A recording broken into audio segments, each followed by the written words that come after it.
what happened on 9/11 can happen again. We've got to be right every day.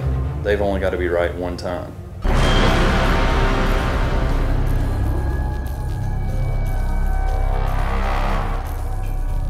Oh, I think September 11th, you can almost put that as a milestone of things started changing drastically after that. We moved from that strategic reserve to an operational force. You know, wearing the uniform, I know that we had a duty to do. No questions asked, just get ready and do it.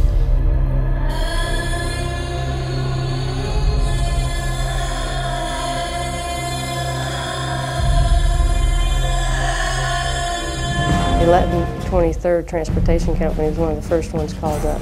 The two medical companies, the 213th and the 296, were also immediately called up. The focus then seemed to be that the Guard and Reserves were going to be primarily sending support troops in. We wouldn't be using combat forces. You know, little did we know then that was going to change, and it changed pretty quick. And General Walford at that time told me that the 39th was going to go to Iraq. And all of a sudden we're there and it's ours. And in Taji, Iraq, we own it all.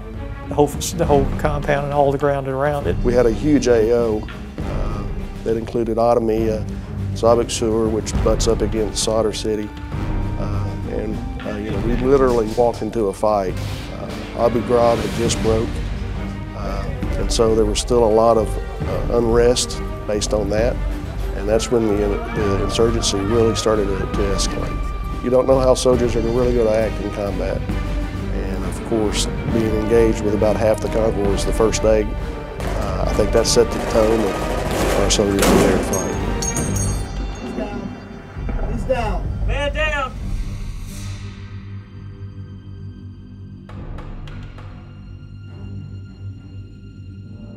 I remember very well those first reports of combat casualties coming in, with probably one of the most tragic blows being the evening that we lost 4 soldiers at one time. This was 24th of April 2004. It was when we had the rocket attack that morning. And then the very next day I lost one of my soldiers in my PSD team. So within a very short amount of time we had like 9 or 10 casualties. That's the most difficult thing I've done in this job. To look at families, to talk to families in the face, in the light of the loss of their loved one through combat casualty. That's the most difficult thing I've ever done.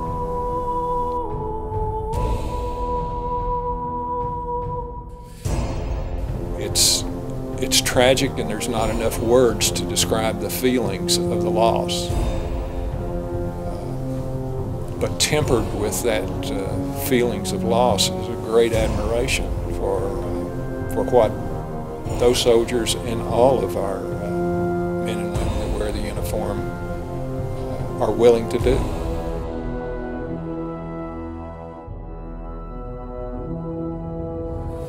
You know, I had to bury 3 good friends with EZ-40.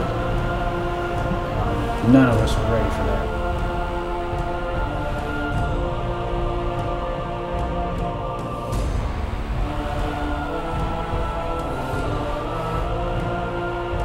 I had the privilege to escort one of the bodies.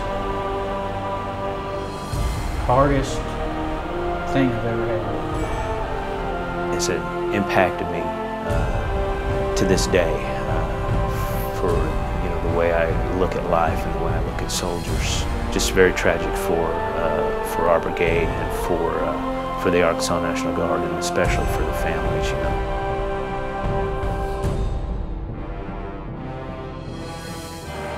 We've had a significant number of casualties, which is indicative of the fact that our troops are over there. They're in the fight.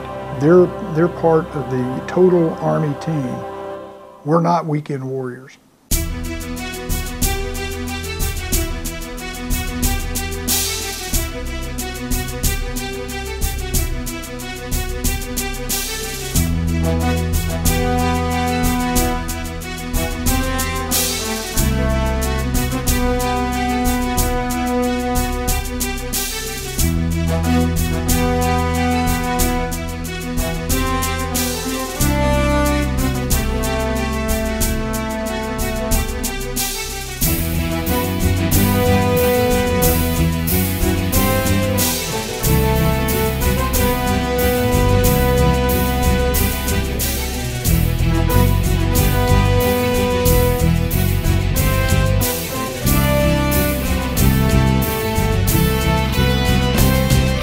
Guard is so much stronger now and in such much better shape than it was when I was in the Guard.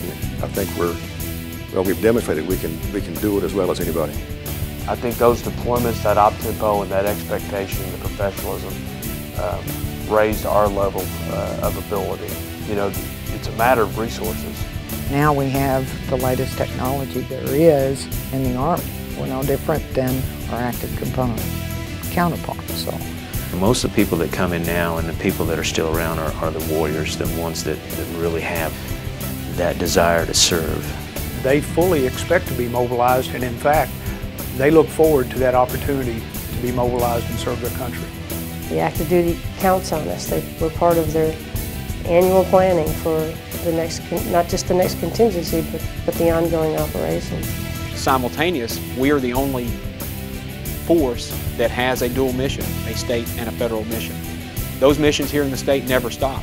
So 9/11 happened 10 years ago. Out of the 10 years, I've been overseas 5 years. It's been a strain on family members.